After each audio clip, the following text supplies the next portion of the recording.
everybody. Let me ask everybody something. How many of you like pizza? Let me see a raise of hands. I know mine's raised. I like pizza too. Well, what I'm going to do is I'm going to put up here on the board some samples of fractions. Well, today we're going to use this pizza as part of our showing of the purpose of these fractions. And as you see, you notice as I decrease the denominator, the bottom number in each one of these, look at how that you're going up on the amount of pizza you can eat.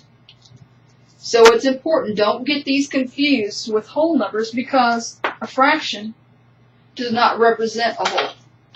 If it had been a whole number as 4, 5, 6, 7, 8, 12, you know that when you increase that number, it's going to increase the quantity. But when dealing with fractions, you're not going to see that. See, for example, here. Let me point to it. That's 1/2 a pizza. That means there's 2 equivalent pieces, but this is only representing one of them.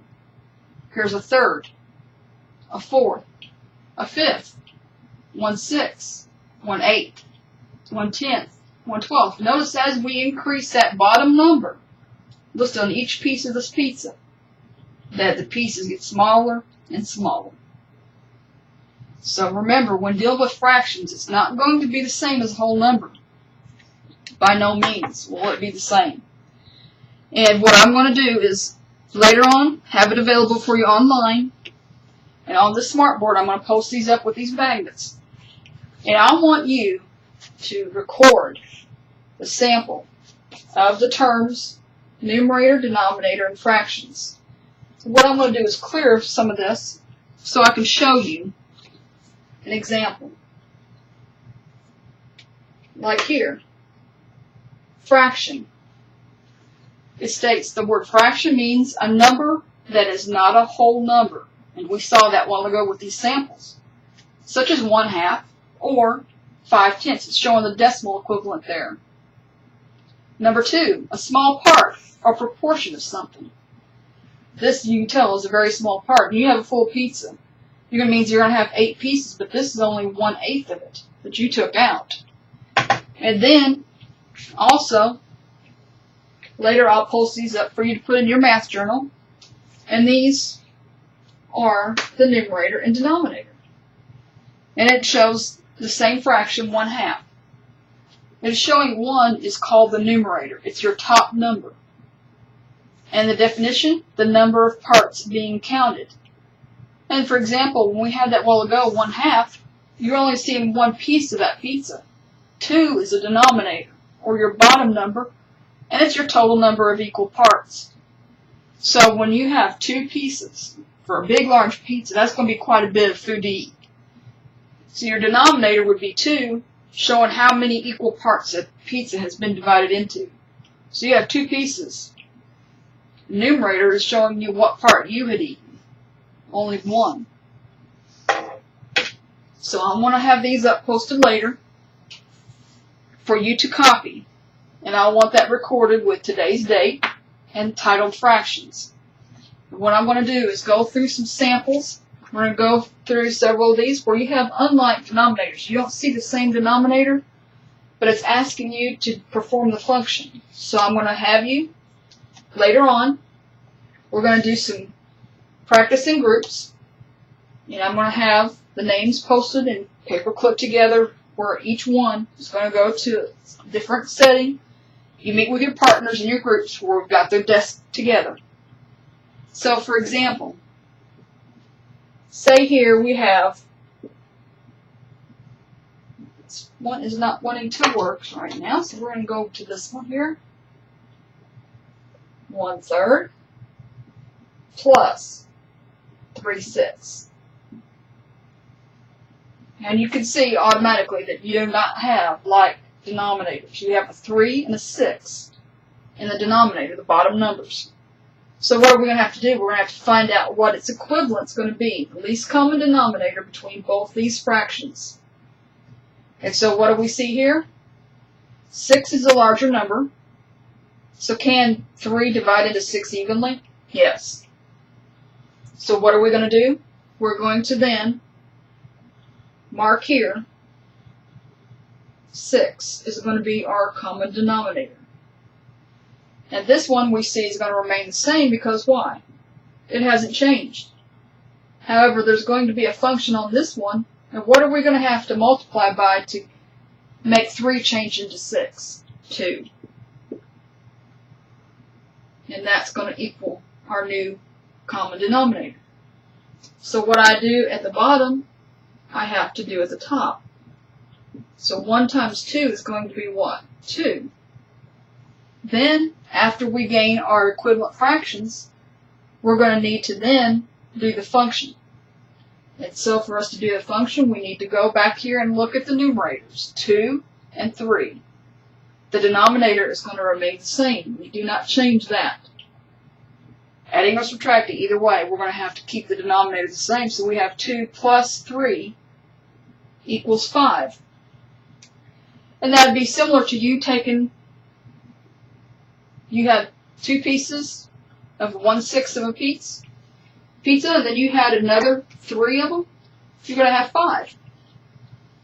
Say, for example, you had this is only 1.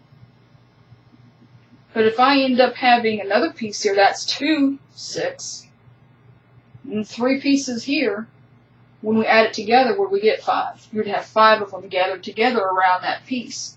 Almost a full pizza. Then we have another one here that I want to perform. At this time, I want to do it with subtraction.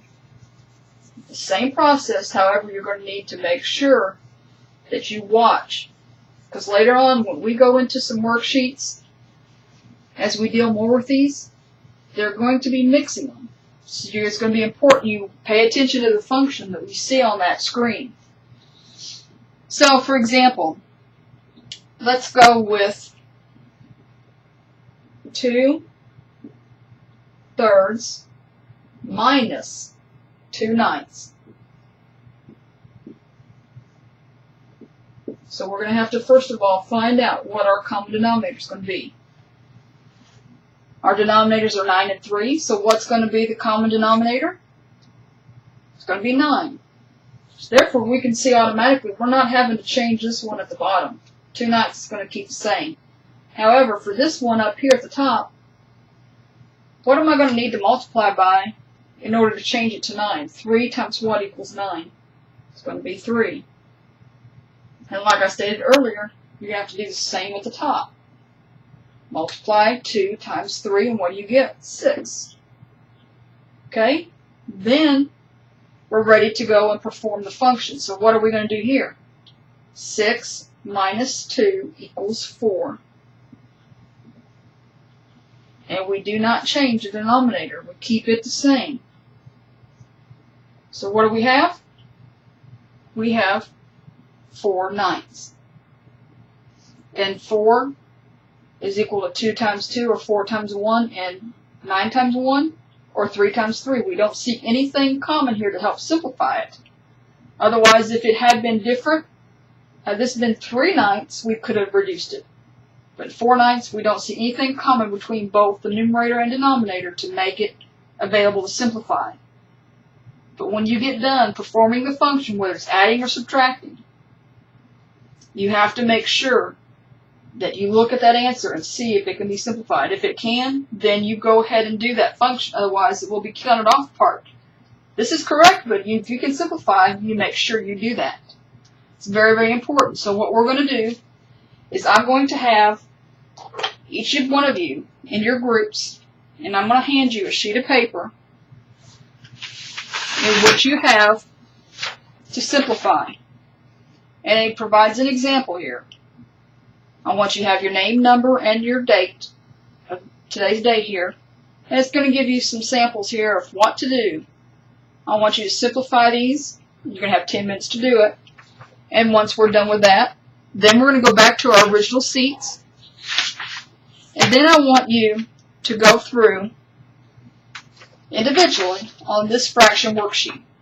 And this one here, you're going to have to write a fraction for each of the following. It's going to provide you information. You have to figure out how to write that fraction.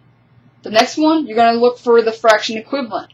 Part of it's missing, so you have to figure out what the equivalent is going to be in that blank spot. Then down at the bottom, you have some equations. And you're going to figure out how to perform it. You're going to have to find the equivalent, then do the function, whether it's adding or subtracting. And after we're done with all that, I want to have, on the first one, in the group session, I want Kelsey, if you could gather up the sheets and set it in the math racket in the back, and then Sydney, I want you to do that when it comes to our fraction worksheet.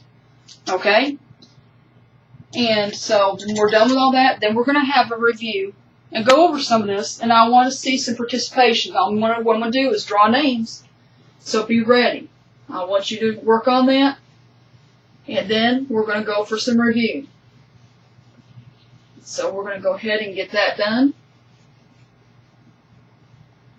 Okay, now that everybody has been done with their work, I want some of you to help participate, so be ready. Try and recall some of the questions that I mentioned earlier when I was discussing. Okay, Peyton, what is a fraction? It represents what? Okay, it's part of a whole. Can it be a whole number? No. Otherwise, we'd be dealing different. Okay? Caleb, what do we call the top number? It's a numerator. And the numerator tells us what? What it's representing. It's telling you how many pieces it's representing. Samantha, what is the bottom number called? You remember? Denominator? Yes. And what do we look for there? What's it telling us? According to that definition we reviewed earlier. It's telling you how many equal parts. Like when we saw that piece of pizza that said 1/2. That's telling you that the denominator is telling you there's 2 equal pieces cut up. So whatever that number was represented at the bottom is going to be that. Kelsey, what do we do when we see that the fraction equation in our sheets or in our math books is unlike denominators? The bottom numbers are not the same. What do we have to do? You have to look for equivalent fractions. You have to find that least common denominator. Right.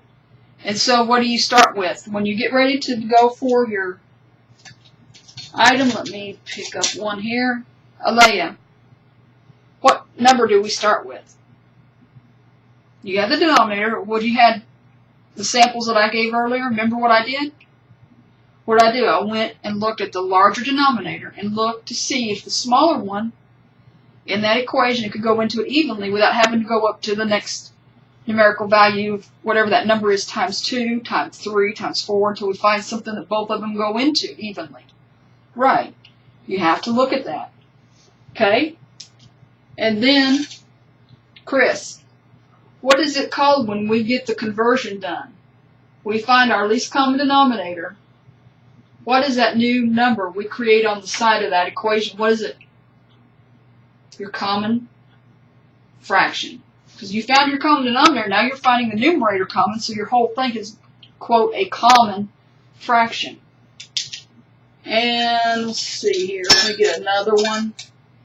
Christian, when we came to our common fractions over here, what part of it were we using to perform the function, whether it was adding or subtracting? You remember? You're not sure?